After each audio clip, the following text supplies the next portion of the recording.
हाँ जी बच्चों, कैसे हो? हम ठीक है सर, आप बताओ। मैं भी ठीक हूँ। आज क्या पढ़ेंगे हम लोग? Objective of accounting. ऑब्जेक्टिव का क्या मतलब होता है? गोल। कि अकाउंटिंग का गोल क्या है। जैसे लाइफ में हर किसी का अपना गोल है कि मुझे ये करना है, ये बनना है, ये खरीदना है। सेम अकाउंटिंग का भी अपना एक ऑब्जेक्टिव होता है, गोल होता है। क्या क्या ऑब्जेक्टिव है, एक एक करके डिस्कस करते हैं। सबसे पहला ऑब्जेक्टिव है मेंटेनिंग अकाउंटिंग रिकॉर्ड्स। अकाउंटिंग का जो सबसे पहला ऑब्जेक्टिव है कि जो भी हमारे बिजनेस से रिलेटेड ट्रांजेक्शन्स है, फाइनेंशियल ट्रांजेक्शन जिसमें मनी इन्वॉल्व है, हम उसको एक एक करके जिस ऑर्डर में हो रहे हैं उस ऑर्डर में हम उसको रिकॉर्ड करते हैं। ठीक है? ठीक है सर। जैसे सबसे पहले हमने कोई सामान परचेज किया, देन सेल किया, तो हम पहले परचेज वाली एंट्री करेंगे, देन सेल की एंट्री करेंगे। ठीक है?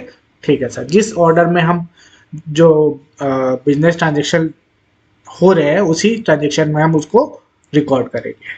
ठीक है? ठीक है सर। दूसरा ऑब्जेक्टिव है डिटरमाइनिंग प्रॉफिट एंड लॉस। दूसरा ऑब्जेक्टिव क्या है सर? दूसरा ऑब्जेक्टिव है कि बिजनेस में हमें प्रॉफिट हुआ कि लॉस हुआ, वो डिटरमाइन करना। और ये कैसे डिटरमाइन करते हैं sir? Profit and loss account बनता है, हमें इतना तो पता है। कैसे बनता है वो मैं बताऊंगा आपको, टेंशन क्यों ले रहे हो। तो दूसरा ऑब्जेक्टिव है प्रॉफिट और लॉस, बिजनेस में प्रॉफिट हो रहा है या लॉस हो रहा है वो डिटरमाइन करना। ठीक है? प्रॉफिट कब होएगा? जब हमारी इनकम ज़्यादा होगी और एक्सपेंस कम होगा। लॉस कब होगा? जब हमारी इनकम क्या होगी? कम होगी और जो हमारा खर्चा है वो ज़्यादा होगा। ठीक है? ठीक है सर। थर्ड ऑब्जेक्टिव है डिटरमाइनिंग फाइनेंशियल पोजीशन। ये क्या है सर? ये तो कुछ समझ में नहीं आया हमारे।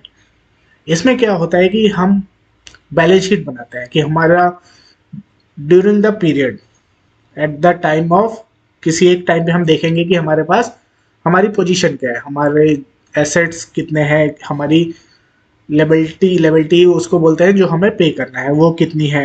ये सब पता चलता है हमें कि जो बिजनेस है उसकी फाइनेंशियल पोजीशन क्या है, अच्छी है, बुरी है, ये सब पता चलता है। ठीक है? ठीक है सर। असिस्टिंग, फोर्थ ऑब्जेक्टिव है असिस्टिंग फैसिलिटेटिंग मैनेजमेंट। इसमें क्या होता है? जब हम ट्रांजेक्शन रिकॉर्ड कर रहे हैं बुक्स में, तो मैनेजमेंट को जो इन्फॉर्मेशन चाहिए, मान लीजिए मैनेजमेंट को चाहिए कि कितना सेल हुआ ड्यूरिंग द ईयर, तो उसके पास रिकॉर्ड्स है, तुरंत देखेंगे और उससे डिसीजन मेकिंग कर पाएंगे। उसको मान लीजिए अ, वो देखना है कि हमारा जो सेल है वो बढ़ रहा है कि घट रहा है, तो उसके पास हमारे पास हर साल के रिकॉर्ड्स होंगे। हम देख लेंगे कि पिछले साल क्या सेल थी, इस साल क्या है। तो उसी हिसाब से हम अपना एस्टिमेट भी बना सकते हैं कि फ्यूचर में हमें क्या सेल होएगी या लोन लेने में ये फ़ायदा करता है। तो मैनेजमेंट को डिसीजन मेकिंग में असिस्ट करता है अकाउंटिंग। बिल्कुल सर। फिफ्थ है providing accounting information to the user. अब ये क्या है सर? अब मान लीजिए मुझे बिजनेस करना है किसी पर्सन के साथ, मुझे उसको सामान देना है क्रेडिट पे। क्रेडिट पे मतलब मैं उसको सेल कर दूंगा, वो पैसा मुझे बाद में देगा। तो उसको मैं सेल करने से पहले, सामान देने से पहले ये तो देखूंगा कि क्या वो मुझे पैसे लौटा भी पाएगा कि नहीं। वो कैसे पता चलेगा? मैं उसके पिछले 3-4 साल की बैलेंस शीट देखूंगा, प्रॉफिट एंड लॉस देखूंगा, जो उसके अकाउंटिंग रिकॉर्ड्स है वो देखूंगा कि भाई इसको पैसा दिया जा सकता है या नहीं। मान मान लीजिए मैंने उसको सामान दे दिया और वो दिवालिया हो गया, उसके पास पैसे ही नहीं देने के लिए, तो मैं तो, मेरा बिजनेस वैसे ही ग्रो नहीं कर पाएगा, मेरे पैसे फंस जाएंगे। तो ये मुझे हेल्प करेगा कि मुझे उसके साथ बिजनेस करना चाहिए या नहीं, डिसीजन मेकिंग में। तो जो अकाउंटिंग इंफॉर्मेशंस जो यूजर्स हैं अकाउंटिंग इंफॉर्मेशन के, उनको प्रोवाइड करवाना इसका भी ऑब्जेक्टिव होता है। यूजर दो टाइप के होते हैं, इंटरनल एक्सटर्नल, वो भी हम डिस्कस करेंगे। ठीक है? ठीक है सर। और सिक्स्थ है प्रोटेक्टिंग बिजनेस एसेट। जब हमारे पास सारे एसेट्स की डिटेल होगी तो कोई हमारे एसेट्स को चुरा के नहीं ले जा पाएगा।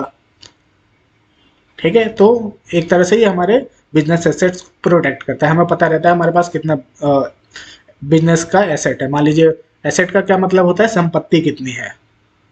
ठीक है?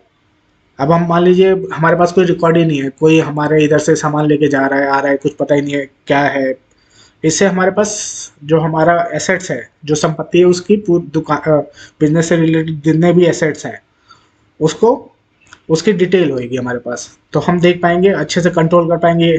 कोई एसेट गायब हुआ तो हम पूछेंगे अपने एम्प्लॉयज से, या देखेंगे कि कहाँ गया, क्यों गया। ठीक है, तो ये प्रोटेक्ट करता है हमारे बिजनेस एसेट्स को। ठीक है जी, ठीक है सर, चलिए।